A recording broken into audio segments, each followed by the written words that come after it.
గూడెం సమీపంలో KVR travels bus బోల్తా పడింది. ఈ ప్రమాదంలో 12 మందికి తీవ్ర గాయాలయ్యాయి. క్షతగాత్రులు ఆసుపత్రికి తరలించారు. రాజమండ్రి నుంచి హైదరాబాద్ వస్తుండగా ఈ ప్రమాదం చోటు చేసుకున్నట్లుగా తెలుస్తుంది. ప్రయాణికులందరూ నిద్రలో ఉండగా ఈ ఘటన చోటు చేసుకుంది. ఎగ్జిట్ డోర్స్ లేకపోవడంతో కనీసం ప్రయాణికులు బయటికి రాలేక, ప్రమాదం జరిగి బస్సు బోల్తా పడిన తర్వాత కూడా బయటికి రాలేక నానా అవస్థలు పడినట్లుగా తెలుస్తోంది. ఇంకా ఘటనా స్థలంలో సహాయక చర్యలు కొనసాగుతున్నాయి. ప్రమాద సమయంలో బస్సులో మొత్తం 40 మంది ప్రయాణికులు ఉన్నట్లుగా తెలుస్తోంది. అయితే అసలు బస్సు ఎందుకు బోల్తా పడింది, ఆ ఘటన ఎందుకు జరిగింది అనేది కూడా మనం తెలుసుకునే ప్రయత్నం చేద్దాం. మీరు ఒకసారి విజువల్స్లో చూడొచ్చు. ఘటన జరిగిన తర్వాత ఈ ఎగ్జిట్ డోర్స్ లేకపోవడంతో బయటకు రాలేక ఇబ్బంది పడ్డారంటూ తెలుస్తుంది. 12 మందికి తీవ్ర గాయాలైనట్లుగా సమాచారం అందుతోంది. ఒకసారి డీటెయిల్స్ తెలుసుకుందాం. ఉదయ్ జాయిన్ అవుతున్నారు మనతో. ఉదయ్, అసలు ఈ ప్రమాదం ఎలా జరిగింది అండ్ ఈ ఎమర్జెన్సీ ఎగ్జిట్ డోర్స్ లేకపోవడం ఏంటి బస్కి? నందు ఖమ్మం రాజమండ్రి జాతీయ రహదారిపై ఘోర రోడ్డు ప్రమాదం సంభవించింది. భద్రాద్రి కొత్తగూడెం జిల్లా దమ్మపేట మండలం గట్టుగూడ మధ్య ఘటన చోటు చేసుకుంది. రాజమండ్రి నుంచి హైదరాబాద్ కి సుమారు 40 మంది ప్రయాణికులను తీసుకువెళ్తున్న కేవీఆర్ ట్రావెల్స్ కు చెందినటువంటి ప్రైవేట్ బస్సు అకస్మాత్తుగా బోల్తా పడింది, పొలాల్లోకి దూసుకువెళ్ళింది. అయితే ఘటనకు గల కారణాలు ప్రధానంగా డ్రైవర్ చెప్తున్నటువంటి సమాధానం ప్రకారం అటు బ్రేక్ ఫెయిల్ అవడం కారణంగానే అటు పూర్తిగా పొలాల్లోకి దూసుకెళ్లింది బస్సు అన్నట్టుగా డ్రైవర్ అయితే సమాధానం ఇస్తున్నాడు. అయితే దీనికి సంబంధించి దర్యాప్తు అయితే కొనసాగుతుంది. సుమారు 40 మంది ప్రయాణికులు ఘటన జరిగినటువంటి సమయంలో ప్రస్తుతం ప్రయాణిస్తున్నటువంటి సమాచారం అయితే ఉంది. అయితే వెంటనే హుటాహుటిన నేషనల్ హైవే కావడంతో అటు ఇటుగా వెళ్తున్నటువంటి వాహనదారులు ఒకసారిగా ఆపి ఆ బస్సులో ఉన్నటువంటి క్షతగాత్రులను బయటికి తీసుకొచ్చే ప్రయత్నం చేశారు. అయితే బస్సుకు ప్రధానంగా అటు ఎమర్జెన్సీ ఎగ్జిట్ అనేది లేకపోవడం మాత్రం అందరినీ ఆశ్చర్యానికి గురి చేసింది. ఎందుకంటే దాదాపు ఇటువంటి ప్రమాదాలు జరుగుతున్నటువంటి సమయంలో ఇప్పటికే అటు తెలుగు రాష్ట్రాల్లో పెద్ద ఎత్తున బస్సు ప్రమాదాలు సంభవిస్తున్నాయి, రోడ్డు ప్రమాదాలు సంభవిస్తున్నాయి. సో ఎమర్జెన్సీ ఎగ్జిట్ లేకపోవడంతో చాలా మంది క్షతగాత్రులు లోపలనే హాహాకారాలు పెడుతూ ఆందోళనకు గురయ్యారు, భయభ్రాంతులకు గురయ్యారు. ఒకవైపు చిమ్మ చీకటి కావడం, మరోవైపు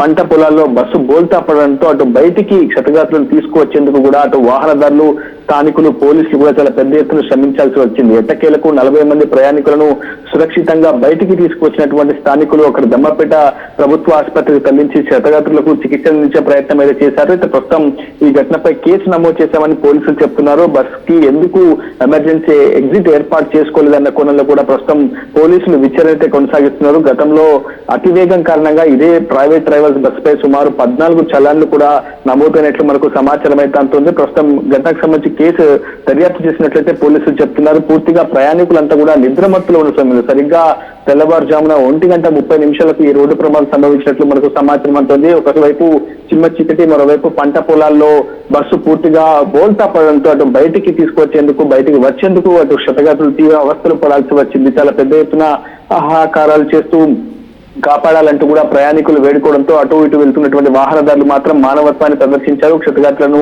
బయటికి తీసుకొచ్చి వాళ్లకు కొంత ప్రాథమిక వైద్యం అందించే ప్రయత్నం అయితే చేశారు. ప్రస్తుతం ఈ ఘటనపై కేసు నమోదు చేస్తున్నామని అయితే పోలీసులు చెప్పారు. అయితే ప్రధానంగా ఇటీవల కాలంలో తెలుగు రాష్ట్రాల్లో పెద్ద ఎత్తున ప్రైవేట్ ట్రావెల్స్ బస్సులు అనేక రోడ్డు ప్రమాదాలకు గురవుతున్నాయి. చెవెళ్ల రోడ్డు ప్రమాదం కావచ్చు, ఇటీవల జరిగినటువంటి కర్నూలు యాక్సిడెంట్ ఇష్యూ కావచ్చు, చాలా పెద్ద ఎత్తున ప్రయాణికులను భయాందోళనకు గురి చేసినటువంటి సిచ్యువేషన్. ఇప్పటికైనా అటు రాష్ట్ర రవాణా శాఖ అధికారులు ఎప్పటికప్పుడు వెరిఫై చేస్తూ తనిఖీలు ముమ్మరంగా నిర్వహించాల్సినటువంటి అవసరం ఉంది. ఇటువంటి నిబంధనలకు విరుద్ధంగా నడిపిస్తున్నటువంటి బస్సు యాజమాన్యాలపై కూడా చర్యలు తీసుకోవాల్సి ఉంది. అయితే ప్రధానంగా ఇటీవల కాలంలో పొగమంచు కారణంగా కూడా ఎక్కువగా రోడ్డు ప్రమాదాలు సంభవిస్తున్నాయి. బ్రేక్ ఫెయిల్ అవ్వడానికి కూడా కారణం పొగమంచి అని డ్రైవర్ కూడా సమాధానం ఇస్తున్నారు. ప్రస్తుతం ఈ ఘటనపై కేసు నమోదు చేసి దర్యాప్తు చేసి ఆ పూర్తి వివరాలు వెళ్తామని చెప్పి ప్రస్తుతం అధికారులు చెప్తున్నారు. ప్రస్తుతం ప్రయాణికుల్లో కొంతమంది ప్రాథమిక పూర్తిస్థాయి వారికంతా కూడా ప్రాథమిక చికిత్స అందించారు. మరి కొంతమంది గమ్యస్థానం చేరేందుకు వేరొక ట్రావెల్స్ బస్ ని ఏర్పాటు చేసి అటు ప్రైవేట్ బస్సు యాజమాన్యం కూడా చర్యలు చేపడుతోంది. నందు, right. Thank you Uday, thanks for the details. మొత్తం మీద ప్రయాణికులు వాళ్ళ గమ్యస్థానాలకు చేరడానికి బస్సు యాజమాన్యం కొంత ఏర్పాట్లు చేస్తున్నట్లుగా తెలుస్తోంది. అయితే ఈ ప్రమాద సమయంలో సహాయక చర్యలు కొంత లేట్ అయినట్టుగా కనపడుతుంది. మొత్తం 12 మందికి తీవ్ర గాయాలయ్యాయి. వారిని హాస్పిటల్కి తరలించి చికిత్స అందిస్తున్నారు. మరోవైపు ప్రయాణికులు సైతం ఈ విషయంలో తీవ్ర ఆందోళన వ్యక్తం చేస్తున్నట్లుగా తెలుస్తోంది. పోలీసులు ఇప్పటికే అక్కడికి చేరుకున్నారు. సహాయక చర్యలు లేట్ అవడం పట్ల, ఈ నిర్లక్ష్యం పట్ల ప్రయాణికులు తీవ్ర ఆందోళన వ్యక్తం చేస్తున్నారు. యాజమాన్యాలను ప్రశ్నిస్తున్నట్లుగా తెలుస్తుంది. యాజమాన్యం కూడా ఈ విషయంలో రెస్పాండ్ అయింది. వీలైనంత త్వరగా ప్రయాణికులకి వాళ్ళ గమ్యస్థానాలకు చేర్చడానికి ఆల్టర్నేటివ్గా ఏర్పాట్లు కూడా చేస్తున్నట్లుగా తెలుస్తుంది. ఒకసారి మనం ఆ బస్సుని చూడొచ్చు. పూర్తిగా లోపల ఉన్నటువంటి భాగాలన్నీ చిందరవందరగా పడిపోవడం, లోపల గందరగోళంగా అయిపోవడాన్ని మనం ఒకసారి గమనించవచ్చు. ఆ సమయంలో ప్రయాణికులు కూడా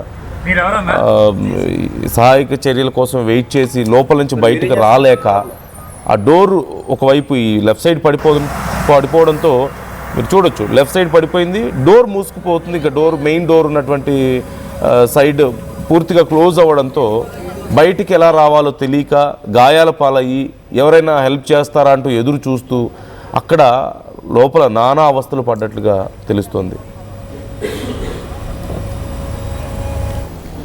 900 plus companies, 7